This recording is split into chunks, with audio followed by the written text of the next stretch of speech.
Rapid test kit पर ICMR का राज्यों को निर्देश। अच्छा सॉरी।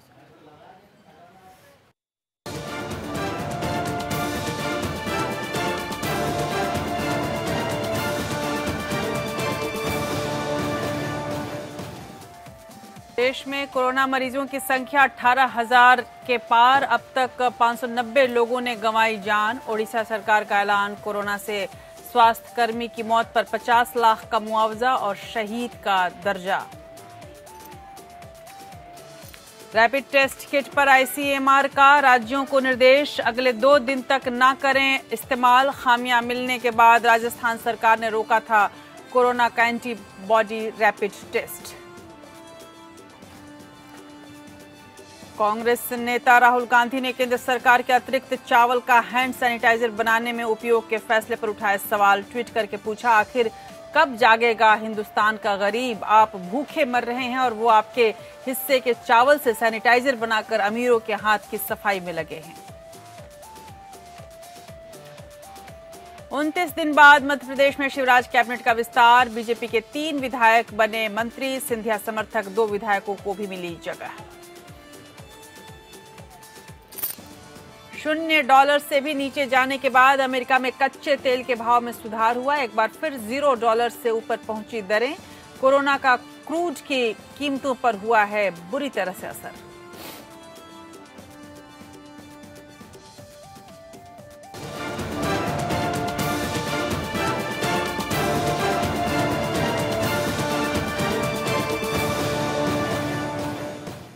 नमस्कार, बहुत स्वागत है आपका देश की बात में। मैं हूं राजश्री आपके साथ और आज देश की बात में हम हमेशा की तरह शुरुआत करेंगे उन तमाम बड़ी खबरों से जो कि हमारे और आपके लिए बेहद ज़रूरी हैं। और इस वक्त यदि पूरे विश्व में सबसे बड़ी कोई खबर है जिसका इंतज़ार भी है और जिससे लोग डर भी रहे हैं और जिसके ख़त्म होने की दुआ कर रहे हैं, वो है कोरोना। कोरोना का कहर भारत में अभी भी जारी है और कोरोना महामारी की जिसने भारत सहित पूरी दुनिया को अपने चपेट में लिए रखा है, उसकी चर्चा आज हम करेंगे कि कहां तक पहुंचा है कोरोना और कोरोना को हराने के लिए किस दिशा में बढ़ रही हैं तमाम सरकारें। यदि हम भारत की बात करें तो कोरोना के मरीजों की संख्या लगभग 19,000 के आसपास हो रही है। ऐसे में अब स्थिति और चिंतनीय होती जा रही है। 590 लोगों से ज्यादा लोगों की मौत की भी खबर है।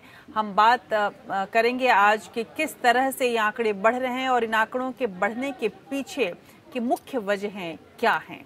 और इसी बीच में जो टेस्ट किट्स को लेकर विवाद मचा है और राजस्थान सरकार ने भी कहा है कि टेस्ट किट जो है वो सही नहीं है। इसके पहले पश्चिम बंगाल सरकार ने भी आईसीएमआर से अपील किया था कि जो उसे टेस्ट किट दिए जा रहे हैं वो टेस्ट किट फेल हो रहे हैं और वो सही जांच नहीं कर पा रहे हैं। अब राजस्थान सरकार की वे बात सामने आई है। इसके बाद आईसीएमआर ने कहा है कि अभी फिलहाल उन टेस्ट किट्स को आप उपयोग में न लाएं और अब हम नई टेस्ट किट्स देंगे। लेकिन ये जो गैप होगा, ये जो अंतर होगा, ये जो अभी वक्त जो मिलेगा, उसमें और भी संख्या बढ़ सकती है। गौरतलब है कि राजस्थान का भीलवाड़ा इस वक्त और अधिक संक्रमित हो रहा है और इसके अलावा पूरे राजस्थान के साथ साथ मध्य प्रदेश हो, छत्तीसगढ़ हो या फिर पश्चिम बंगाल हो, उड़ीसा हो, आप नाम लीजिए, हर एक राज्य में, महाराष्ट्र में तो ये आंकड़ा और अधिक तेजी से बढ़ रहा है, दिल्ली के भी यही हाल है, हर एक राज्य में तेजी से फैल रहा है। ऐसे में यदि टेस्ट किट सही से काम न करें तो आप समझ सकते हैं कि स्थिति कितनी गंभीर हो सकती है। तो इस स्थिति की गंभीरता को भी हम जांचने की आज कोशिश करेंगे। इन तमाम नकारात्मक और प्रेस करने वाली खबरों के बीच एक अच्छी बात यह है कि संक्रमितों की संख्या जो पहले 4 दिनों में लगातार डबल हो रही थी वो अब 7.5 दिनों में दोगुनी हो रही है। तो ऐसा माना जा रहा है कि अगले 10-15 दिन जो हमारे लिए बेहद अहम है, यदि हमने वो सीमा पार कर ली तो आने वाले दिनों में भारत में कोरोना संकट जो है वो उतना अधिक असर नहीं दिखा पाएगा जितना कि माना जा रहा था अब तक कि इसका इतना बुरा असर होगा। इस बीच एक और बुरी खबर आई है। दरअसल ये दौर ही चल रहा है कुछ ऐसा, और जैसा कि हमने आपको बताया कि रैपिड टेस्टिंग किट के द्वारा जांच पर रोक लगा दी गई है राजस्थान में, इसके पहले पश्चिम बंगाल में भी। अब ये कहा जा रहा है कि ये जो किट है वो कोरोना की जांच में फेल पाया गया है। गौरतलब है कि यही किट तमाम राज्यों में भेजा गया है। उत्तर प्रदेश हो, दिल्ली हो, केरल हो, तमिलनाडु हो, आंध्र प्रदेश हो, सब जगह। इसका मतलब ये है कि अभी जो हम संख्या देख रहे हैं और जिसको लेकर अभी हमने बताया कि ये अच्छी खबर है कि 7.5 दिनों में दोगुना हो रहा है, तो कहीं ना कहीं इसमें यह भी हो सकता है कि चूंकि वो किट ठीक नहीं है इसलिए हमें सही संख्या का पता नहीं चल पा रहा है। ऐसे में आने वाले समय में हमें इसके लिए भी तैयार रहना पड़ेगा और आईसीएमआर के पास अब एक नई चुनौती ये है कि वो ऐसे किट का इंतज़ाम करे, ऐसे किट का निर्माण करवाए जो कि सही टेस्टिंग कर सके।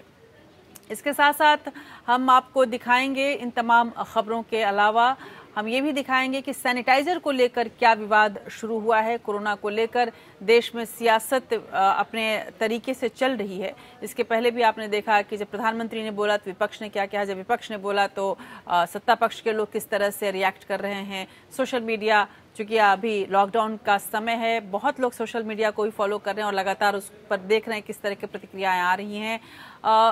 अब इसको लेकर जिसको कहा जाए एक तरह से रंगमंच पर, सियासत के रंगमंच पर खुलकर अभिनय होने लगा है, खुलकर सियासत होने लगी है।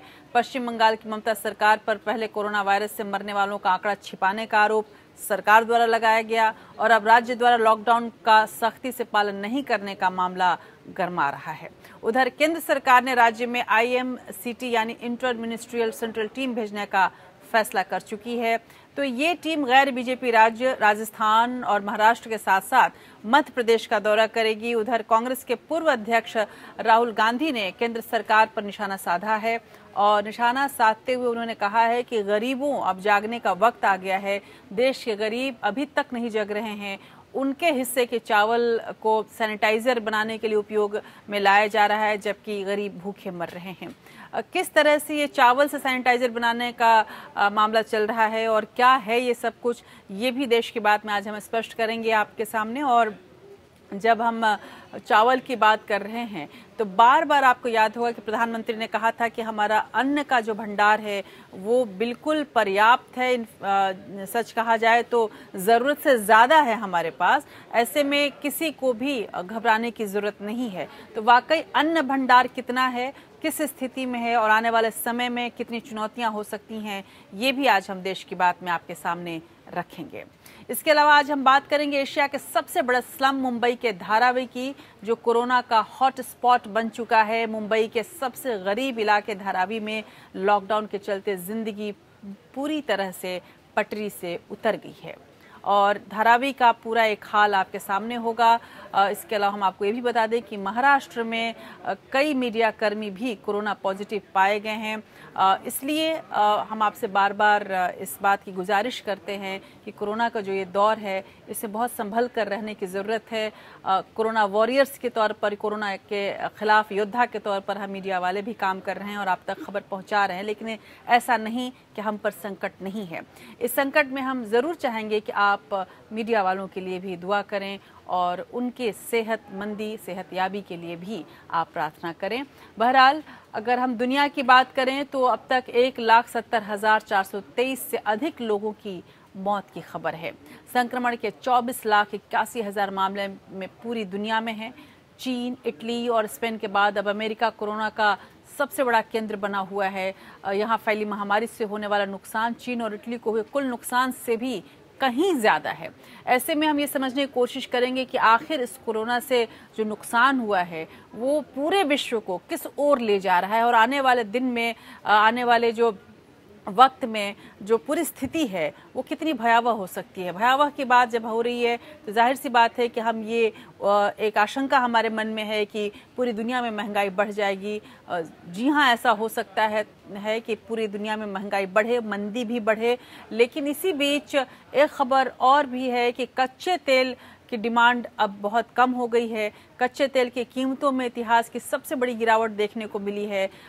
इसके डिमांड कम होने से भी अर्थव्यवस्था पर जो विपरीत प्रभाव पड़ा है उसको भी हम आंकने की आज कोशिश देश की बात में करेंगे और केवल भारत की ही बात नहीं करेंगे बल्कि पूरे विश्व के संदर्भ में इसको समझने की कोशिश आज हम देश की बात में करेंगे।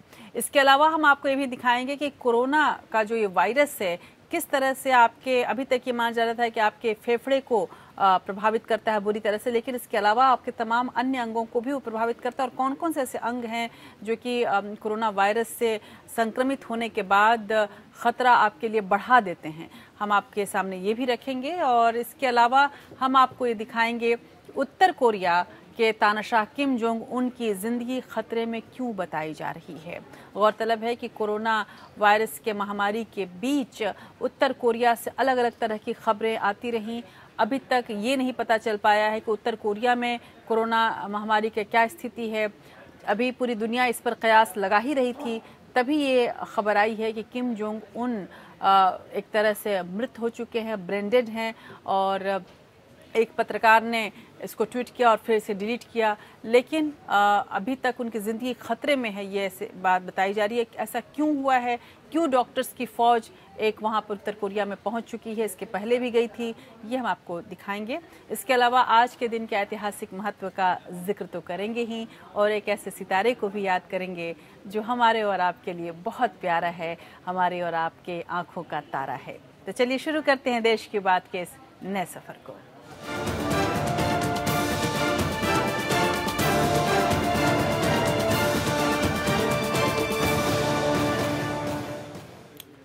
पूरे भारत में कोरोना मरीजों की संख्या लगभग 19,000 का आंकड़ा छू रही है। अब तक 590 लोगों ने अपनी जान गंवा दी है, जबकि 3,250 से ज़्यादा लोग ठीक हुए हैं, लेकिन इसको बहुत संतोषजनक नहीं माना जा सकता। कोरोना वायरस के कारण 24 घंटे में 47 लोगों की मौत की खबर हमें मिली है। इस दौरान मेडिकल काउंसिल ऑफ रिसर्च यानी ICMR ने अगले 2 दिन तक कोरोना रैपिड टेस्ट किट से जांच न करने की अपील की है तमाम राज्यों से। कोरोना के एंटीबॉडी रैपिड टेस्ट को लेकर राजस्थान में खामियां मिली हैं, जिसके बाद ये फैसला लिया गया है। इसके पहले पश्चिम बंगाल सरकार ने भी इस किट को लेकर कई सवाल उठाए थे, और केरल सरकार ने भी इस किट की विश्वसनीयता पर सवाल उठाए थे। अब ICMR ने माना है कि ये किट टेस्टिंग करने में पूरी तरह से सफल नहीं है। आप लोगों ने सुना होगा कि रैपिड टेस्ट किट्स का डिस्ट्रीब्यूशन हुआ सारे स्टेट्स में। कल हमको एक स्टेट में से एक कंप्लेंट आई कि उसमें कम डिटेक्शन हो रहा है, तो हमने तकरीबन 3 स्टेट से आज पूछ लिया। वो पूछने के बाद में हमको एक पता चल रहा है कि उनमें जो पॉजिटिव सैंपल्स थे RT-PCR के, उनमें वेरिएशन बहुत ज़्यादा है। ये वेरिएशन देखते हुए हमने 2 चीज़ें ठहराई। अगले 2 दिन में हम हमारे 8 इंस्टीट्यूट्स को फील्ड में भेजेंगे, और जो किट्स हैं उनमें से वो लॉट्स लेके उसको टेस्ट करके वैलिडेशन करने की कोशिश करें। फील्ड में वैलिडेशन होगा, ये लैब में नहीं होगा। दूसरी बात हमको एक करना है कि सारे स्टेट्स को ये सलाह देना है कि अगले 2 दिन ये टेस्ट किट्स इस्तेमाल न करें। 2 दिन के बाद में हम क्लियर कट एडवाइजरी देने के पोजीशन में रहेंगे, क्योंकि अगर ऐसे कुछ नजर आया कि वो बैचेस में प्रॉब्लम है, तो हम वो बैच को रिप्लेसमेंट के लिए वो कंपनी को बोल सकेंगे। इसलिए सबने इस वक्त तो भी वो टेस्ट किट इस्तेमाल 2 दिन ना करें। इस बीच WHO ने कहा है कि आने वाले दिन और अधिक बुरे हो सकते हैं। अब तक लगभग पूरी दुनिया में 1.70 लाख लोगों की मृत्यु हो चुकी है, और आने वाले दिनों में ये चुनौती और बढ़ेगी और बुरे दिन आ रहे हैं। उधर कोरोना संकट के बीच एक और बुरी खबर आई है। राजस्थान में रैपिड टेस्ट किट से टेस्टिंग पर रोक लगा दी गई है। किट को कोरोना की जांच में फेल पाया गया, जैसा कि आपने देखा कि ICMR ने भी ये बात मानी है कि अभी तक ये किट फेल हो रहा है। इस टेस्ट किट से 1,232 लोगों के टेस्ट किए गए, इसमें से सिर्फ 2 के पॉजिटिव होने का संकेत मिला। यही नहीं, टेस्ट किट के परिणाम की सटीकता देखने के लिए इससे कई संक्रमितों की जांच की गई, उसे भी इसमें निगेटिव बताया गया। और यही वजह है कि माना जा रहा है कि आने वाले दिनों में जो ये आंकड़ा हम अभी तक 19,000 तक देख रहे हैं, वो कहीं ज़्यादा हो सकते हैं। राजस्थान सरकार ने ICMR को इसकी जानकारी दे दी, और उसके बाद ICMR ने तुरंत कार्रवाई करते हुए उन तमाम किट्स के उपयोग करने पर रोक लगा दी है। लेकिन रोक लगाने से भी कहीं ज़्यादा ज़रूरी है कि अब नए टेस्ट किट्स का इंतज़ाम किया जाए, क्योंकि ये जो गैप है, ये जो दूरी रहेगी कुछ दिनों की, उसमें ये मामले और बढ़ सकते हैं। गौरतलब है कि राजस्थान में ये मामले तेज़ी से बढ़ रहे हैं। राजस्थान में रैपिड टेस्ट किट की विश्वसनीयता पर सवाल उठ गए हैं। खबरों के मुताबिक सवाई मानसिंह अस्पताल में भर्ती कोरोना के 100 मरीजों का इस किट के जरिए टेस्ट किया गया, जिसमें से इसने 5 को पॉजिटिव बताया, यानी रैपिड टेस्ट किट जांच में फेल साबित हुआ। ये केवल 5% सफलता हासिल कर पाया। रैपिड टेस्ट किट में फेल होने पर डॉक्टरों ने कहा कि किट के दूसरे लॉट का भी टेस्ट किया जा रहा है और ये पता लगाने की कोशिश की जा रही है कि कहीं पहले भी तो दिक्कत नहीं थी। अगर ऐसा हुआ तो सरकार रैपिड टेस्ट किट को लौटाएगी। इस किट के जरिए कोरोना जांच पर महज 600 रुपए का खर्च आता है। एंटीबॉडी रैपिड किट से टेस्टिंग की शुरुआत करने वाला राजस्थान पहला राज्य है। राजस्थान में सोमवार को तीसरे दिन भी रैपिड किट के जरिए 2000 लोगों का टेस्ट किया गया था। इसमें एक परिवार के 5 लोग पॉजिटिव मिले थे। लेकिन अब किट की विश्वसनीयता को लेकर सरकार के सामने बड़ा संकट खड़ा हो गया है। राजस्थान सरकार के मुताबिक rapid antibody test Indian Council of Medical Research यानी ICMR के दिशा निर्देशों के तहत ही किए जा रहे हैं। इसके लिए टेस्ट किट की खरीद भी ICMR की इजाजत के बाद की गई है। ऐसे में किट के परिणाम की गुणवत्ता के बारे में ICMR को जानकारी दे दी गई है। Bureau report. और कोरोना कहर के बीच यदि सबसे ज़्यादा कोई चुनौती झेल रहा है और सीधे तौर पर जिस पर असर होने की आशंकाएं बढ़ी हैं, वो हैं हमारे स्वास्थ्यकर्मी, और इसीलिए उनका सम्मान बेहद ज़रूरी है। उड़ीसा के CM नवीन पटनायक सरकार ने इसी वजह से ऐलान किया है कि अगर किसी स्वास्थ्यकर्मी की कोरोना से मौत होती है तो उसे 50 लाख का मुआवजा और शहीद का दर्जा दिया जाएगा। ये कदम एक सराहनीय कदम कहा जा सकता है। उधर कोरोना वायरस के खिलाफ लड़ाई में भारत को कुछ अच्छे संकेत भी मिल रहे हैं। देश में नए मामलों की तेजी में कमी आई है और रिकवरी रेट अमेरिका और पश्चिमी देशों से कहीं बेहतर है। राज्यों में केरल का रिकवरी रेट सबसे बढ़िया है। लॉकडाउन लागू किए जाने से पहले करीब करीब हर चौथे दिन केस डबल हो रहे थे, लेकिन अब इसमें 7.5 दिन का वक्त लग रहा है, यानी कि अब ये जो गति है वो धीमी हुई है। और इस वजह से ये माना जा रहा है कि यदि यही स्थिति पूरे भारत में होती है, हालांकि अब एक किट का ये मामला आ गया है जिससे अब ये स्थिति पलट भी सकती है, लेकिन अभी तक के जो आंकड़े हैं यदि उनको देखें तो भारत के कई जिले ऐसे हैं जहां पिछले 14 दिन से कोई नया मामला नहीं आया है। और यही आंकड़े अगर सच हैं और सटीक हैं तो भारत के लिए इन दिनों आने वाले ये अच्छी खबर है। देश में पिछले 7 दिन का डाटा देखें तो कोरोना वायरस के मामलों के डबल होने का वक्त 3.4 से बढ़कर 7.5 दिन हो गया है। 19 अप्रैल तक के डेटा के मुताबिक देश में 18 राज्यों में कोरोना वायरस के संक्रमण की दर राष्ट्रीय स्तर से कम रही है। देश भर में कोरोना के करीब 3,500 मरीज ठीक भी हो चुके हैं, जो कुल मरीजों के करीब 15% है। स्वास्थ्य मंत्रालय के मुताबिक 23 राज्यों और केंद्र शासित प्रदेशों के 59 जिले कोरोना से मुक्त हो गए हैं। इन जिलों में पिछले 14 दिनों से कोरोना का कोई मामला नहीं आया है। पुडुचेरी के माहे, कर्नाटक के कोडागू और उत्तराखंड के पौड़ी गढ़वाल में पिछले 28 दिनों में कोई मामला दर्ज नहीं हुआ है। गोवा राज्य पूरी तरह से कोरोना मुक्त हो गया है। दिल्ली में कोरोना के मामले जहां हर 8.5 दिन में डबल हो रहे हैं, वहीं तेलंगाना में 9.4 और आंध्र प्रदेश में 10.6 दिन में कोरोना के केस दोगुने हो रहे हैं। कर्नाटक में 9.2 दिन में, जबकि पंजाब में 13.1 दिन में मामले डबल हो रहे हैं। अंडमान और निकोबार में 20.1 दिन में कोरोना मरीजों की संख्या डबल हो रही है। Indian Council of Medical Research यानी ICMR के मुताबिक देश में मिल रहे कोरोना वायरस के 80% मरीजों में वायरस के मामूली लक्षण मिले हैं। वहीं लगभग 15% रोगी गंभीर मामलों में बदल जाते हैं और 5% मामले नाजुक हो जाते हैं। दुनिया में कोरोना के कारण मृत्यु दर 5.75% है। वहीं ये भारत में 2.8 से 3% के आसपास है। कोरोना से रिकवरी के मामले में भारत अमेरिका और फ्रांस जैसे विकसित देशों से काफी अच्छी स्थिति में है। भारत में हर 10 केसों में 8 क्लोज्ड केस हैं, जबकि 2 की मौत हुई है। अगर रिकवरी रेट के वैश्विक स्तर 79.1% से तुलना करें तो भारत की स्थिति काफी अच्छी है। भारत में रिकवरी रेट 83.6% है। क्लोज्ड केस के मामले में भारत दूसरे नंबर पर है। क्लोज्ड केस में वैसे केस हैं जिनमें या तो मरीज ठीक हो गया है या फिर मौत हो गई। इनमें एक्टिव मामलों को शामिल नहीं किया गया है। जर्मनी में कुल 92,642 केस क्लोज्ड यानी रिकवरी रेट 95% का है। भारत में सोमवार तक रिकवरी रेट 83.6% है। Bureau report. तो जहां तक देश में रिकवरी रेट की बात है तो केरल इसमें नंबर 1 है। इस दक्षिण के राज्य में रिकवरी रेट 98.9% है। कितनी खुशी की बात है ये देखिए।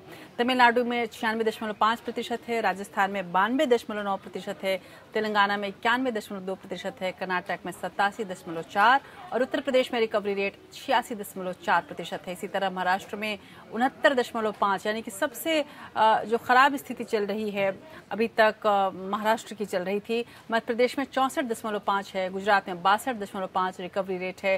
राजधानी दिल्ली में देश में सबसे कम 61.5 रिकवरी रेट है, जो कि चिंतनीय है। और ये सब तब है जबकि पूरे देश में लॉकडाउन लागू है। आप कल्पना करें कि लॉकडाउन नहीं होती तो क्या स्थिति हो सकती थी, लेकिन लॉकडाउन का असर तो इसमें कोई शक नहीं कि सर्वव्यापी पड़ा है और इसी वजह से सियासत भी अब अपने रंग में आने लगी है, अपने सुरूर में आने लगी है। कोरोना को लेकर देश में सियासत भी शुरू हुई है। पश्चिम बंगाल की ममता सरकार पर पहले कोरोना वायरस से मरने वालों का आंकड़ा छिपाने का आरोप लगाया है सरकार ने और अब लॉकडाउन का सख्ती से पालन नहीं होने का मामला गरमा रहा है। केंद्र सरकार ने राज्य में IMCT यानी इंटर मिनिस्ट्रियल सेंट्रल टीम भेजने का फैसला लिया है। वहीं ममता बनर्जी इसको हरी झंडी देने के लिए राजी नहीं हैं। बड़ा सवाल ये है कि आखिर लॉकडाउन पर कौन राजनीति कर रहा है। ये सवाल इसलिए क्योंकि कोरोना वायरस से जंग में पूरा देश एकजुट दिख रहा है, नागरिक। लेकिन जाति, धर्म, पंथ की सीमाओं से उठकर ज्यादातर लोग सोशल डिस्टेंसिंग के लिए जरूरी नियमों का पालन कर रहे हैं। यहाँ तक कि धार्मिक स्थल भी पूरी तरह से बंद कर दिए गए हैं। लेकिन अभी तक ये दिख रहा है कि राज्य और कई राज्य सरकारों और केंद्र के बीच तालमेल नहीं है और अपनी सफलता या विफलता का श्रेय तो खुद ही हर कोई लेना चाह रहा है, लेकिन विफलता का श्रेय दूसरों पर डाल देना चाह रहा है। केंद्र की ये पूरी कोशिश हो रही है कि अगर यदि कहीं कोई विफलता मिल रही है तो वो उन राज्यों पर डाल दे जिन राज्यों में उसकी सरकार नहीं है और ठीक वही काम वो तमाम राज्य सरकारें भी कर रही हैं। ममता बनर्जी की यदि आप बात करें तो ममता बनर्जी अब अपना विरोध का सुर लगातार बुलंद करती जा रही हैं। वो भी तब जब इसी तरह की जांच टीम राजस्थान, महाराष्ट्र और मध्य प्रदेश का भी दौरा करेगी। लेकिन गौरतलब है कि इस वक्त इस तरह की जांच टीम, खासकर मंत्रिमंडलीय जांच टीम की क्या जरूरत है। इससे कहीं ज्यादा जरूरी था कि यदि एक स्वास्थ्य मंडली वहां जाती और उसकी जांच की जाती, शायद वो कहीं ज्यादा प्रायोगिक होता। पर सियासत है, सियासत के अपने रंग होते हैं, अपने ढंग होते हैं, अपनी चाल होती है और उसी चाल से हर दौर में सियासत चलती है। इस बार की चाल को आप इस रिपोर्ट में देखिए। कोरोना वायरस से एक और पूरा देश त्रस्त है। तमाम राज्य सरकारें और केंद्र सरकार मिलकर इस आपदा से मुकाबला कर रही हैं। हालांकि इस आपदा के बीच सियासत भी शुरू हो गई है। केंद्र सरकार ने पश्चिम बंगाल समेत कुछ राज्यों में इंटर मिनिस्ट्रियल सेंट्रल टीम भेजने का फैसला लिया है। ये टीम राज्यों में कोरोना के जमीनी हालात और लॉकडाउन उल्लंघन की शिकायतों पर अपनी रिपोर्ट केंद्र सरकार को भेजेंगी। हालांकि केंद्र के इस कदम का पश्चिम बंगाल की मुख्यमंत्री ममता बनर्जी ने कड़ा विरोध किया है। Today we were informed that there are some issues and we will not be going out. In fact, we made it very clear that we would be moving around only with a state government liaison officer because our work can be effective only in case the state government comes with us. Are we doing things 100%, 100 out of 100 in Bengal? Of course we are not. Of course we are not. Which state can do 100 out of 100 in Bengal? But have we done the right things? Have we done the right things on time? Have we been proactive? Have we been a first mover? But that does not mean we can start this kind of a campaign which is absolutely anti-federal. Mamata Banerjee ने tweet कर केंद्र सरकार पर निशाना साधा और राज्य में केंद्रीय टीमों को भेजे जाने का विरोध किया। ममता ने लिखा, हम कोरोना महामारी के खिलाफ केंद्र सरकार के सहयोग और सुझावों का स्वागत करते हैं। हालांकि केंद्र सरकार ने पश्चिम बंगाल समेत कुछ अन्य राज्यों में IMCT को भेजने का जो फैसला लिया है उसका उद्देश्य समझ से परे है। बंगाल की सरकार हो, कोविड-19 के खिलाफ जो लड़ाई है, वॉर अगेंस्ट कोरोना, उसमें केंद्र के साथ सहयोग करके उस लड़ाई को लड़ना पड़ेगा। लेकिन जो राज्य सरकारें हैं, चाहे वो केंद्र में अलग पार्टी की सरकार हो या राज्य में अलग पार्टी की सरकार हो, कोरोना पर इकट्ठे और एकजुट होकर लड़ाई लड़नी पड़ेगी। केंद्र सरकार ने पश्चिम बंगाल में 2 IMCT भेजने का फैसला लिया है। इस टीम में केंद्र के अलग अलग मंत्रालयों के अधिकारी और मंत्री शामिल होंगे। ये टीमें राज्य की कोरोना के खिलाफ तैयारियों और मुख्य रूप से लॉकडाउन की सफलता की समीक्षा करेंगी। बंगाल के अलावा महाराष्ट्र के मुंबई, पुणे, मध्य प्रदेश के इंदौर और राजस्थान के जयपुर के लिए भी केंद्र सरकार ने समान आदेश जारी किया है। गौर करने वाली बात यह है कि ममता बनर्जी के अलावा बाकी किसी राज्य के मुख्यमंत्रियों ने इस कदम का विरोध नहीं किया है। Bureau report. उधर कांग्रेस के पूर्व अध्यक्ष राहुल गांधी ने अपने आधिकारिक ट्विटर अकाउंट से केंद्र सरकार पर निशाना साधा है। कोरोना संकट के बीच सरकार ने एक फैसला किया है कि गोदामों में मौजूद अतिरिक्त चावल का उपयोग हैंड सैनिटाइजरों की आपूर्ति के लिए जरूरी इथेनॉल बनाने में किया जाएगा। इस पर राहुल गांधी ने सरकार पर हमला बोलते हुए कहा है कि आखिर हिंदुस्तान का गरीब कब जागेगा। आप भूखे मर रहे हैं और वो आपके हिस्से के चावल से सैनिटाइजर बनाकर अमीरों के हाथ की सफाई में लगे हैं। दरअसल सरकार की तरफ से बताया गया कि इन चावलों से इथेनॉल का निर्माण किया जाएगा, जिससे सैनिटाइजर की उपलब्धता आसानी से सुनिश्चित हो सकेगी। सरकार ने यह फैसला ऐसे समय किया है जब देशव्यापी लॉकडाउन की वजह से लाखों की संख्या में प्रवासी मजदूर भुखमरी के कगार पर पहुंच गए हैं। उनके पास खाने को भी कुछ नहीं है। सरकार ने राष्ट्रीय जैव ईंधन नीति 2018 जो कि अतिरिक्त अनाज को इथेनॉल में बदलने की मंजूरी देती है, इसका हवाला देते हुए कहा है कि इसका फैसला पेट्रोलियम मंत्री धर्मेंद्र प्रधान की अध्यक्षता में हुई राष्ट्रीय जैव ईंधन समन्वय समिति की बैठक में लिया गया है। इस बीच एक और दुखद खबर मैं आपको बता दूं कि तेलंगाना में बहुत सारे मजदूर जो कि छत्तीसगढ़ और तेलंगाना का बॉर्डर जो है वो सीमा जो है लगता हुआ है, बहुत सारे मजदूर जाते थे वहां काम करने। वहां के मिर्ची की खेती में जाकर वो मजदूर काम करते थे। वहां से जब लॉकडाउन हुआ तो जैसा कि आपने तस्वीरें देखी थी उत्तर प्रदेश और दिल्ली के बॉर्डर पर, जैसे कि तस्वीरें आपने देखी थी हरियाणा और दिल्ली या पंजाब के बॉर्डर पर, या अभी भी आप देख सकते हैं पश्चिम बंगाल, या फिर जैसे कि तस्वीरें आपने महाराष्ट्र में देखी, राजस्थान में देखी, ठीक वैसी ही तस्वीरें वहाँ से भी दिखी। और कई मजदूर पैदल ही वहाँ से घर तक आने लगे। 12 साल की एक बच्ची भी थी जो मिर्च के खेत में काम करती थी। 150 किलोमीटर तक चली, 200 किलोमीटर उसका गांव था, 50 किलोमीटर पहले उसकी मौत हो गई पानी की कमी से। आप समझ सकते हैं कि हमारे जो मजदूर हैं इस लॉकडाउन के स्थिति में सबसे ज़्यादा यदि परेशानी किसी को हो रही है तो इन्हीं मजदूरों को हो रही है। इनके पास काम नहीं है, खाने को नहीं है। ऐसे में इसमें कोई शक नहीं कि सरकार को कोई भी फैसला लेना होगा तो इन्हें भी ध्यान में रखना होगा और ज़्यादा से ज़्यादा संवेदनशील होने की ज़रूरत है इनके प्रति। और सरकार ही नहीं बल्कि हम सबों को ज़्यादा संवेदनशील होने की ज़रूरत है इन तमाम दिहाड़ी मजदूरों के प्रति और उन तमाम लोगों के प्रति जिनके पास खाने को नहीं है। उधर दिल्ली यूपी बॉर्डर पर लॉकडाउन का सख्ती से पालन होने के बाद वहां लंबा जाम लग गया। दिल्ली गाजियाबाद सीमा की कई ऐसी तस्वीरें आई जिसमें करीब 1 किलोमीटर तक लंबा जाम दिखा। बॉर्डर पर गाजियाबाद पुलिस की सख्ती वहां के डीएम के आदेश के बाद देखी गई। प्रशासन का यह आदेश दिल्ली से गाजियाबाद गए 6 लोगों के कोरोना पॉजिटिव मिलने के बाद आया। इस जाम में लॉकडाउन में सोशल डिस्टेंसिंग की हवा उड़ा दी।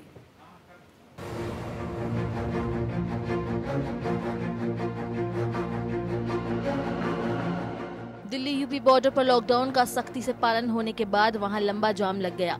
दिल्ली गाजियाबाद सीमा पर वाहनों की करीब 1 किलोमीटर लंबी लाइन लग गई। कोरोना के नए केस मिलने के बाद गाजियाबाद पुलिस की सख्ती के कारण जगह जगह चेकिंग तेज कर दी गई है। कई इलाकों को सील किया गया है। बैरिकेडिंग लगाकर चेकिंग के चलते ट्रैफिक जैम की समस्या पैदा हो गई है। मैं अभी अपनी नाइट ड्यूटी करके ही जा रही थी एंड इसके बाद में यहाँ पे ऑलरेडी आप देख रहे बहुत ज़्यादा जैम लगा हुआ है। बट ये था कि मतलब मैंने उनको बताया कि मैं नाइट ड्यूटी करके जा रही हूँ, बट स्टिल उन्होंने कार्ड भी देखा, but still they are saying कि नहीं हम आपको नहीं जाने देंगे, फॉर्म ऊपर से ऑर्डर आ रखे हैं। दिल्ली से गाजियाबाद गए 6 लोगों के कोरोना पॉजिटिव मिलने के बाद प्रशासन पूरी तरह हरकत में आया है। दिल्ली और गाजियाबाद के कई इलाके कोरोना के हॉटस्पॉट बन चुके हैं। अकेले गाजियाबाद में पिछले 24 घंटे में 16 लोगों में कोरोना का संक्रमण मिला है। कोरोना के बढ़ते मामलों को देखते हुए प्रशासन ने दिल्ली और गाजियाबाद के बीच आवागमन को पूरी तरह से प्रतिबंधित कर दिया है। जरूरी सेवाओं को छोड़कर किसी भी व्यक्ति का दिल्ली और गाजियाबाद के बीच आवागमन नहीं होगा। देखिए, हमें आदेश प्राप्त हुए हैं जिलाधिकारी महोदय के, जिसमें दिल्ली और यूपी आवागमन जो है पूर्णतः प्रतिबंधित है, जिसमें आवश्यक वस्तुएं एवं अपरिहार्य परिस्थितियों को छोड़ करके किसी भी तरीके का आवागमन बिना वैलिड पास के अलाउड नहीं है, तो उसी का अनुपालन यहाँ पे कराया जा रहा है। इस तरह जाम की स्थिति पैदा होने से कोरोना के संक्रमण पर काबू पाने के सरकारी मंसूबों पर पानी फिर सकता है। ऐसे में जरूरत इस बात की है कि नियमों का पूरी सख्ती से पालन कराया जाए, साथ ही इस तरह की स्थिति से बचने के उपाय किए जाएं, ताकि सोशल डिस्टेंसिंग का पालन हो सके। Bureau report. कई बार नियम कुछ ऐसे हो जाते हैं जो खुद ब खुद टूटने लगते हैं और या तो बहुत ज़्यादा स्पष्टता नहीं होती है या कहीं ना कहीं व्यवस्था की कोई कमी आ जाती है। हालांकि ये आज जो तस्वीरें दिखी, उन तस्वीरों में गलत कोई नहीं था, लेकिन व्यवस्था की कमी होने की वजह से हमने ये देखा कि इतनी भीड़ लगी और सोशल डिस्टेंसिंग की धज्जियाँ उड़ गई। हालांकि ये सब कुछ बहुत ख़तरनाक है। ऐसा ही खतरा मंडरा रहा है। एशिया के सबसे बड़ा स्लम कोरोना का हॉटस्पॉट बना हुआ है। मुंबई के सबसे गरीब इलाके धारावी में लॉकडाउन के चलते जिंदगी पूरी तरह से पटरी से उतर चुकी है। यहाँ की ज्यादातर आबादी रोजमर्रा कमाने और खाने वाली है। ऐसे में कोरोना के कारण लॉकडाउन ने उनकी कमर तोड़कर रख दी है। सरकार लोगों को कोरोना के खतरे के प्रति जागरूक तो कर रही है, लेकिन उनके पास दो ही विकल्प है, या तो वो भूखे मर जाएं या कोरोना से। उधर उनके खाने और दूसरी जरूरतों का प्रबंध किया जा रहा है, लेकिन उतना काफी है। हालांकि इन सब के बीच ऐसे कई लोग हैं जिन तक अभी तक कोई मदद नहीं पहुंची है। घनी आबादी के कारण यहाँ कोरोना संक्रमण का खतरा और अधिक है। लिहाजा सरकार पूरी तरह से सख्ती बरत रही है और ढिलाई के मूड में नहीं दिख रही है। एक तरह से ये ठीक है, लेकिन तस्वीरें ऐसी भी हैं जिन्हें देखकर ऐसा लगता है कि क्या वाकई हम सही फैसला ले रहे हैं। देखिए रिपोर्ट। कोरोना के खौफ में जी रहे धारावी के लोगों को जागरूक किया जा रहा है। उन्हें गीतों के माध्यम से इस महामारी के बारे में आगाह किया जा रहा है, तो वहीं सोशल डिस्टेंसिंग का पालन करने की नसीहत भी दी जा रही है। सुनसान सड़कें और गलियां बता रही है कि धारावी में कोरोना को लेकर किस तरह से डर का माहौल है। राशन के लिए आए लोग जल्द से जल्द राशन लेकर घर लौट जाना चाहते हैं। अभी ऐसा तो समझता है कि घर में बैठ के भी भूखे पैसे ही रह रहे, तो कोरोना से भी मरने का कोई डर नहीं रहा है हम लोग को, और ऐसे भी मरने का कोई डर नहीं रहा है। क्यों, तो ना हम लोग तब कोई राशन आया है, ना कोई देखने आया है, कोई नगर सेवक नहीं, कोई एमएलए नहीं, कोई भी नहीं आया है, ना कोई इधर दवा है, ना कोई। लॉकडाउन के चलते लोग घरों में बंद हैं। रोजगार का संकट पैदा हो गया है। इस इलाके में रहने वाले लगभग 50,000 लोगों के सामने खाने और जीने का संकट है। काम धंधा सब बंद है, लिहाजा ना तो पास में नौकरी है और ना ही हाथ में पैसा। बाहर निकलने पर पुलिस का सख्त पहरा है, तो घर में कैद होकर जीना मुहाल है, क्योंकि 2 जून की रोटी का भी इंतजाम करना है। नहीं, खाली राशन कार्ड की दुकान से हम लोग को खाली चावल मिला गया, बस चावल के सिवा और कुछ नहीं मिला है जी। खाली चावल मिला है राशन की दुकान से। और तो बहुत लोगों का ऐसा है कि राशन कार्ड यानी बंद हो चुका है, उनको तो चावल भी नहीं मिला है। वैसे तो राज्य सरकार का दावा है कि हर किसी को राशन और भोजन मुहैया कराया जा रहा है, लेकिन सरकारी आंकड़ों और जमीनी हकीकतों में अंतर हमेशा ही नजर आया है। सरकारें तो बदल जाती है, मगर व्यवस्थाएं वही रहती है। आपको ये भी मालूम है कि यहाँ के कोरोना के पेशेंट यहाँ पे बढ़ चुके हैं, मगर आप लोग ये नहीं जानना चाहते या ये भी नहीं करना चाहते कि यहाँ पे कोई डॉक्टर हर दूसरे दिन आ सके, या आप कोई भी किसी तरह की भी कोशिश नहीं कर रहे। आप खाली हमें घर में बंद करके रखना चाहते हैं, बस दूसरी आपको वही तरीका आ रहा है, मगर बाकी किसी भी चीज़ की आप हेल्प नहीं करना चाहते। कि धारावी में बहुत बड़े पैमाने पे एनजीओ संस्थाएं जो है वो दिलचस्पी ले रही हैं और डे नाइट यहाँ के लोगों को खाना बनाकर और साथ में कुछ जो रॉ फूड होता है, दाल चावल, इस तरह से जो कुछ सुविधा है वो बांटी जा रही है। लेकिन इसमें भी कहीं ना कहीं यहाँ के जो रहवासी है उनके साथ भेदभाव हो रहा है। अगर वो नॉर्थ इंडियन है और जो फूड पैकेज है तो वो साउथ इंडियन को मिल रहा है, या फिर साउथ इंडियन इलाके में बढ़ रहा है, नॉर्थ में नहीं, या फिर मुस्लिमों के इलाके में बढ़ रहा है, हिंदुओं के नहीं। बीएमसी का दावा है कि धारावी के 25,000 लोगों के लिए खाना भेजा जाता है, जबकि 2,000 परिवारों को मुफ्त में राशन बांटा जाता है। ज्यादा से ज्यादा 12,000 के ऊपर फूड दे देते तो दिन में पूरा दिन में फूड का ये 24 या 25,000 तक जाता है। उसके बाद फ्री ग्रोसरी का जो पैकेट है वो हम लोगों ने अभी तक 2,000 के ऊपर लोगों में बांटा है। एशिया के सबसे बड़े स्लम धारावी की आबादी करीब 15 लाख है। यहाँ 81,000 के करीब झोपड़पट्टियां हैं, जबकि 107 सोसाइटियां 62 एकड़ क्षेत्र में फैले धारावी को कुल 5 सेक्टर में बांटा गया है। मुंबई से सर्वजीत सोनी के साथ ब्यूरो रिपोर्ट APN। उधर कोरोना महामारी के बढ़ते संकट के बीच मध्य प्रदेश में शिवराज मंत्रिमंडल का गठन हुआ। मंत्रिमंडल में ज्योतिरादित्य सिंधिया को तवज्जो देते हुए उनके करीबियों को भी जगह दी गई है। शिवराज की सरकार में कुल 5 मंत्री बनाए गए हैं। सोमवार को दिल्ली से हरी झंडी मिलने के बाद सीएम शिवराज सिंह चौहान ने गवर्नर लालजी टंडन से बात की थी। उसके बाद राजभवन में शपथ ग्रहण की तैयारी शुरू हुई। सबसे पहले नरोत्तम मिश्रा ने शपथ ली है और यदि तस्वीरें आप देखेंगे तो यहाँ ये दिखेगा कि कोरोना का कहर यहाँ पर भी हावी रहा, उसका डर यहाँ पर भी हावी रहा। इसलिए तमाम मंत्रियों ने उन तमाम निर्देशों का पालन करते हुए शपथ लिया जो सरकार की ओर से जारी किए गए हैं। मुख्यमंत्री शिवराज सिंह चौहान के मंत्रिमंडल का गठन हो गया। राजभवन में करीब 13 मिनट के शपथ ग्रहण समारोह में 5 मंत्रियों ने पद और गोपनीयता की शपथ ली। विधायक नरोत्तम मिश्रा, कमल पटेल और मीना सिंह को शपथ दिलाई गई। वहीं ज्योतिरादित्य सिंधिया गुट से तुलसी सिलावट और गोविंद सिंह राजपूत को मंत्री बनाया गया। शपथ लेने वाले 5 नेता पहले भी शिवराज और कमलनाथ सरकार में मंत्री रह चुके हैं। कमलनाथ सरकार में तुलसी सिलावट स्वास्थ्य मंत्री और गोविंद सिंह राजपूत राजस्व और परिवहन मंत्री थे, जबकि शिवराज की पिछली सरकार में नरोत्तम मिश्रा जनसंपर्क मंत्री और कमल पटेल चिकित्सा शिक्षा मंत्री थे। मीना सिंह महिला और बाल विकास राज्य मंत्री रह चुकी है। शिवराज की नई कैबिनेट में सिलावट सबसे उम्रदराज होने के साथ ही सबसे अमीर मंत्री हैं। 65 साल के सिलावट के पास 8 करोड़ 26 लाख रुपए की संपत्ति है। वहीं कैबिनेट की सबसे युवा मंत्री 48 साल की मीना सिंह के पास सबसे कम 1 करोड़ 67 लाख रुपए की संपत्ति है। नए मंत्रिमंडल में जातीय समीकरण को साधने की पूरी कोशिश की गई है। आदिवासी वर्ग से मीना सिंह, ओबीसी वर्ग से कमल पटेल, अनुसूचित जाति वर्ग से सिलावट और सामान्य वर्ग से नरोत्तम मिश्रा और गोविंद सिंह राजपूत को प्रतिनिधित्व देने के लिए मंत्रिमंडल में शामिल किया गया। 230 सदस्यों वाली विधानसभा में सदस्यों की संख्या के लिहाज से मंत्रिमंडल में 15% यानी 35 मंत्री ही हो सकते हैं, जिनमें मुख्यमंत्री भी शामिल है। Bureau report. तो शिवराज सिंह अपनी सरकार को पूरी तरह से चलाने के लिए कमर कस चुके हैं। इधर हम सभी पूरे देश के लोग कोरोना से बचने के तमाम उपायों को अपनाते हुए इसे हराने के लिए कमर कस चुके हैं। उधर कोरोना को हराने के लिए पूरा देश जिस तरह से एकजुट है, ठीक उसी तरह से तमाम कलाकार, नेता, अभिनेता भी लगातार संदेश देकर लोगों को ये समझाना चाहते हैं कि कोरोना से कैसे बचा जाए और कोरोना से बचने के अलावा लॉकडाउन के बीच क्या कुछ किया जा सकता है। दरअसल ये पहली बार ऐसा हुआ है कि सभी जाति, धर्म, समाज के लोग कोरोना से के खिलाफ इस लड़ाई में सरकार के साथ कंधे से कंधा मिलाकर खड़े हैं।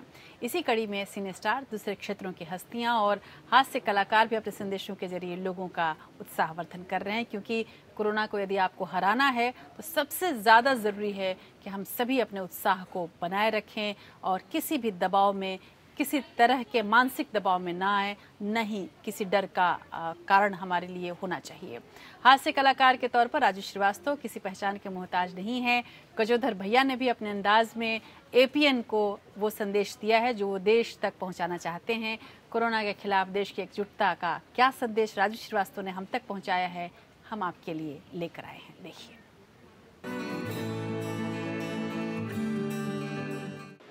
नमस्कार। जो डर गया, जो डर गया, जो डर गया, समझो जी गया। जी हाँ, अगर जीना है तो कोरोना से डरो।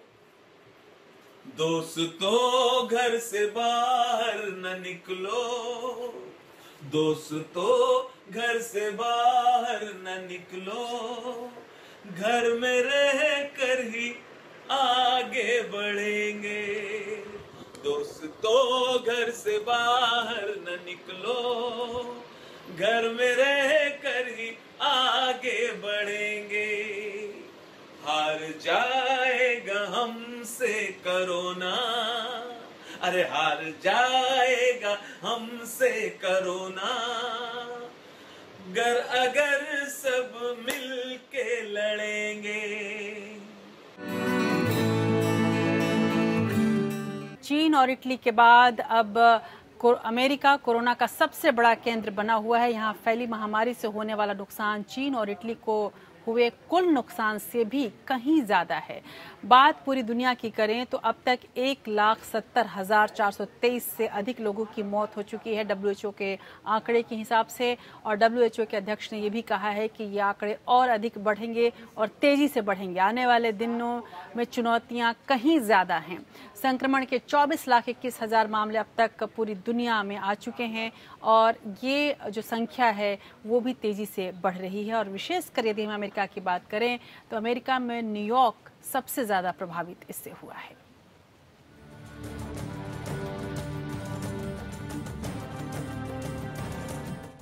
अमेरिका में कोरोना से 24 घंटे में 1,939 लोगों की जान गई, जबकि 28,123 नए मरीज मिले। अमेरिका में अब तक 42,514 लोगों की मौत हो चुकी है। अमेरिका में सबसे ज्यादा प्रभावित राज्य न्यूयॉर्क है, जहां अब तक 18,929 लोगों की जान जा चुकी है। अकेले न्यूयॉर्क में ही 2,47,512 संक्रमित है। उधर महामारी की शुरुआत के बाद पहली बार इटली में संक्रमण के मामलों में कमी आई है। सोमवार तक यहां 1,08,237 मरीज हैं, जो या तो अस्पताल में भर्ती हैं या घर में क्वारंटीन हैं। अमेरिका और स्पेन के बाद इटली तीसरा देश है जहां संक्रमण के सबसे ज्यादा मामले हैं। यहां अब तक 24,000 से ज्यादा मौतें हुई है, जबकि 1,81,228 संक्रमित हैं। श्रीलंका में 25 अप्रैल को होने वाले संसदीय चुनावों को वायरस के खतरे के कारण स्थगित कर दिया गया है। यहाँ अब तक संक्रमण के 30 मिले हैं, जबकि 7 लोगों की मौत हो चुकी है। उधर इजरायल में 59 नए मामले मिलने के बाद कुल संक्रमितों की संख्या 13,713 हो गई है। इजरायल में अब तक 177 मरीजों की मौत हो चुकी है। दक्षिण कोरिया में 24 घंटे में 9 नए मामले दर्ज किए गए हैं। इसके बाद देश में संक्रमितों की संख्या बढ़कर 10,683 हो गई है। इस दौरान एक व्यक्ति की मौत के साथ मरने वालों की कुल संख्या 232 हो गई है। Bureau report. अमेरिकी benchmark crude West Texas Intermediate यानी WTI के लिए सोमवार अब तक का सबसे खराब दिन रहा है। कच्चे तेल की कीमतों में इतिहास की सबसे बड़ी गिरावट देखने को मिली है। क्रूड के दाम प्रति बैरल $0 से भी नीचे चला गया है। कोरोना वायरस की महामारी के कारण पूरी दुनिया रुकी पड़ी है, जिसके कारण डिमांड कम है और तेल रिजर्व से ज्यादा है। तेल का करार निगेटिव हो गया है, मतलब ये कि खरीदार तेल लेने से इनकार कर रहे हैं और बाद में खरीदारी की बात कह रहे हैं। वहीं उत्पादन इतना ज्यादा है कि अब तेल रखने की जगह ही नहीं बची है। ऐसे में खतरा ज्यादा बढ़ गया है। हालांकि भारत के लिए ये एक अच्छी खबर है।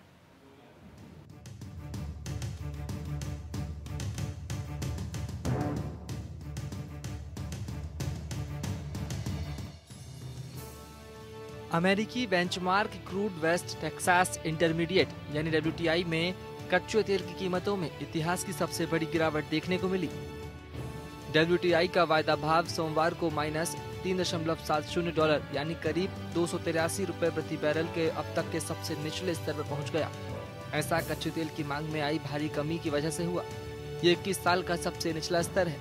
सोमवार को बाजार बंद होने तक कीमतों में 105% की गिरावट दर्ज की गई है।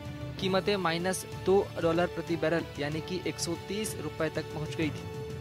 कोरोना की वजह से बाजार में मांग कम होने और अमेरिका में इसका भंडारण जरूरत से ज्यादा होने की वजह से ये स्थिति पैदा हुई है। मौजूदा वक्त में हालात यह है कि अमेरिका में अब कच्चे तेल के भंडारण के लिए जगह की कमी महसूस होने लगी है। ऐसे में कीमतों में और भी कमी आने की उम्मीद है। अमेरिका का वायदा कारोबार, जिसको WTI कॉन्ट्रैक्ट, फ्यूचर कॉन्ट्रैक्ट बोलते हैं, सोमवार को अप्रत्याशित ढंग से काफ़ी नीचे गिर के नेगेटिव में चला गया। इस नेगेटिव में जाने का प्रमुख वजह था कि उस वायदा कारोबार का एक्सपायरी ट्यूसडे को होने वाला है शाम तक, और जिस तरीके से कोरोना पेंडेमिक के चलते हुए 1986 के बाद पहली बार है जब कच्चे तेल की कीमतों में इतनी गिरावट देखने को मिली। वैश्विक आपूर्ति की मांग में कमी की समस्या की वजह से तेल की कीमतों में वास्तविक तौर पर गिरावट आने लगी है। दुनिया इस समय कोरोना महामारी से जूझ रही है। अलग अलग हिस्सों में कोरोना से बचने के लिए लॉकडाउन घोषित है। इसकी वजह से फैक्ट्रियां बंद हैं और यातायात सुविधाएं भी ठप पड़ी हैं। इसीलिए दुनिया भर में तेल की खपत में कमी की वजह से कच्चे तेल की मांग में भी भारी कमी आई है। अमेरिका के पास एक तरह से कच्चे तेल का भंडारण क्षमता से अधिक हो चुका है। वहां स्टोरेज सुविधाएं अपनी पूरी क्षमता तक पहुंच चुकी हैं। 3 सप्ताह के भीतर कच्चे तेल के सभी टैंक भर जाएंगे। ऐसे में आगे तेल उत्पादन के लिए जरूरी है कि मौजूदा भंडार को खाली किया जाए। Bureau report. उधर सोमवार को $0 से भी नीचे जाने के बाद अमेरिका में कच्चे तेल के भाव में मंगलवार को कुछ सुधार हुआ। एक बार फिर क्रूड की कीमतें $0 से ऊपर पहुंची। मंगलवार को $39.23 की रिकवरी के साथ कीमतें $1.65 प्रति बैरल पर बनी हुई हैं। उधर उत्तर कोरिया के तानाशाह किम जोंग उन की जिंदगी खतरे में बताई जा रही है। अमेरिकी मीडिया रिपोर्ट्स के मुताबिक एक ऑपरेशन के बाद किम की तबीयत काफ़ी बिगड़ गई है। हालांकि अमेरिकी नेशनल सिक्योरिटी काउंसिल और नेशनल इंटेलिजेंस के निदेशक की तरफ से किम के संबंध में कोई बयान देने से फिलहाल इनकार कर दिया गया है। खबरों की माने तो किम 15 अप्रैल को अपने दादा के कार्यक्रम में भी शामिल नहीं हुए थे। 15 अप्रैल बेहद अहम माना जाता है उत्तर कोरिया के लिए। इसी के बाद उनके स्वास्थ्य को लेकर कयास लगने शुरू हो गए थे और एक पत्रकार ने तो यहां तक ट्वीट कर दिया कि Kim Jong Un brain dead हो चुके हैं, लेकिन उसके बाद वो ट्वीट डिलीट कर दिया गया। इसके पहले डॉक्टरों की एक टीम उत्तर कोरिया पहुंची हुई दिखी और ये टीम छोटी नहीं बल्कि लंबी चौड़ी थी। उसके बाद से ही किम जोंग उन के स्वास्थ्य को लेकर तरह तरह के कयास शुरू हो गए हैं।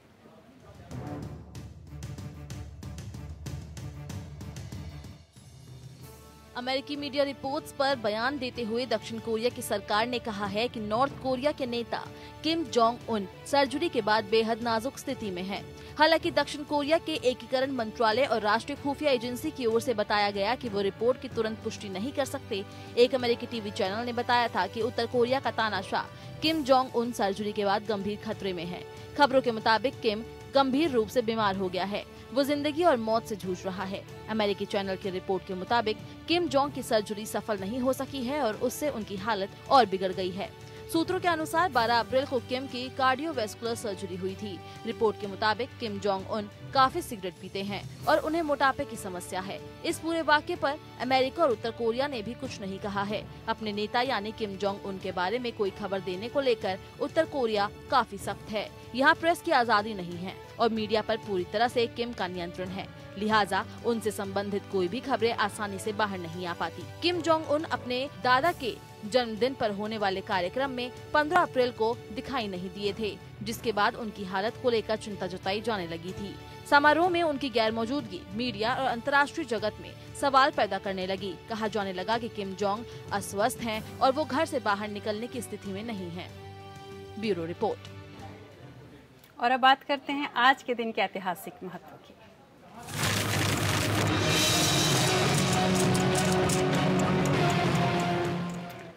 21 अप्रैल बेहद अहम साल 1526 में आज ही के दिन काबुल के शासक ज़हीरुद्दीन मोहम्मद बाबर और दिल्ली की सल्तनत के सम्राट इब्राहिम लोदी के बीच पानीपत की पहली लड़ाई हुई। इस लड़ाई में बाबर ने जहां तोपों का इस्तेमाल किया, वहीं लोदी ने हाथियों की परंपरागत ताकत के दम पर जंग लड़ी। लेकिन बाबर की सेना संख्या में कम होने के बावजूद लोदी की सेना पर भारी पड़ी। इस लड़ाई में लोदी मारा गया और भारत में मुगल साम्राज्य की नींव पड़ गई। 21 अप्रैल की तारीख चीन के इतिहास के लिए भी बेहद अहम है। अप्रैल में चीन में सरकार के खिलाफ आंदोलन शुरू हुआ था। 21 अप्रैल को ही छात्रों ने थियानमेन चौक चौराहे की ओर कूच किया। 4 जून 1989 को लोकतंत्र की मांग कर रहे छात्रों पर चीनी सेना ने भीषण बल प्रयोग किया और आंदोलन को पूरी तरह से कुचलने के लिए टैंक तक उतार दिए। चीन में मौजूद ब्रिटेन के एक पत्रकार ने दावा किया कि इस नरसंहार में 10,000 से अधिक लोग मारे गए। चीनी सेना के इस कदम की आलोचना पूरी दुनिया में हुई थी। और साल 1945 में आज ही के दिन दूसरे विश्व युद्ध के दौरान सोवियत संघ की सेना ने जर्मनी के बर्लिन शहर के कुछ बाहरी इलाकों पर कब्जा कर लिया। इसके बाद फिर चौतरफा कब्जे की लड़ाई शुरू हुई। 22 अप्रैल का दिन द्वितीय विश्व युद्ध के लिहाज से बेहद ही ऐतिहासिक माना जाता है। एडोल्फ हिटलर ने जंग में अपनी हार स्वीकार कर ली थी। और भारत पाकिस्तान के बीच हुए बंटवारे में मोहम्मद अली जिन्ना के अलावा एक दूसरा नाम अल्लामा मोहम्मद इकबाल का भी है। एक और जहां उन्होंने सारे जहां से अच्छा हिंदुस्तान जैसा गीत लिखा, तो वहीं दूसरी तरफ उन्होंने द्विराष्ट्र के सिद्धांत की नींव भी डाली। अल्लामा मोहम्मद इकबाल की आज पुण्यतिथि है। 1938 में आज ही के दिन लाहौर में उन्होंने दुनिया को अलविदा कह दिया था। इकबाल का रिश्ता कश्मीर से रहा। उनका जन्म 9 नवंबर 1877 को हुआ था और मृत्यु 21 अप्रैल 1938 को हुई थी। भारत के विभाजन और पाकिस्तान की स्थापना का विचार सबसे पहले इकबाल ने ही उठाया था। 1930 में इन्हीं के नेतृत्व में मुस्लिम लीग ने सबसे पहले भारत के विभाजन की मांग उठाई थी। लेकिन इकबाल की कलम में वो जोर रहा कि चाहे वो भारत हो या पाकिस्तान हो, या हर एक साहित्य पसंद व्यक्ति को इकबाल की कलम को चूमने का दिल करता है। जिन्ना को भी मुस्लिम लीग में शामिल होने के लिए इकबाल ने ही प्रेरित किया था और वो एक लेखक ही नहीं बल्कि दार्शनिक भी थे। और बाद में जो उन्होंने लिखा वो सब कुछ कहीं एक आम लेख से अलावा, आम शेर व शायरी से अलावा कहीं ऊंची बात रही और वो दर्शन की ओर ज़्यादा मुड़ गए। इकबाल ही वो थे जिन्हें पाकिस्तान में राष्ट्रकवि माना जाता है और भारत में भी उनकी इज्जत उतनी ही ज़्यादा है। इकबाल ही की कलम में वो ताकत थी कि उन्होंने सारे जहां से हिंदुस्तान भी एक तरफ लिखा और दूसरी तरफ उन्होंने राम पर एक विशेष शेर कहा कि है राम के वजूद पे हिंदुस्तान को नाज, है राम के वजूद पे हिंदुस्तान को नाज, अहले नज़र समझते हैं उसको इमाम हिंद। तो इकबाल के कुछ ख़ास शेरों के साथ, उनकी पूरी जीवनी के साथ आपको मैं छोड़ जाती हूँ देश की बात में, इस वक्त इस दुआ के साथ भी कि आप स्वस्थ रहें और सानंद रहें, ख्याल रखें अपना। आप जुड़े रहिए मेरे साथ। नमस्कार। बुलंद इतना कि हर तकदीर से पहले खुदा बंदे से खुद पूछे, बता तेरी रजा क्या है। दयार इश्क में अपना मकाम पैदा कर, नया जमाना नए सुबह शाम पैदा कर। खुदा अगर दिल फितरत शनास दे तुझको, सकूते लाला गुल से कलाम पैदा कर। मेरा तरीक अमीरी नहीं फकीरी है, खुदी ना बेच गरीबी में नाम पैदा कर।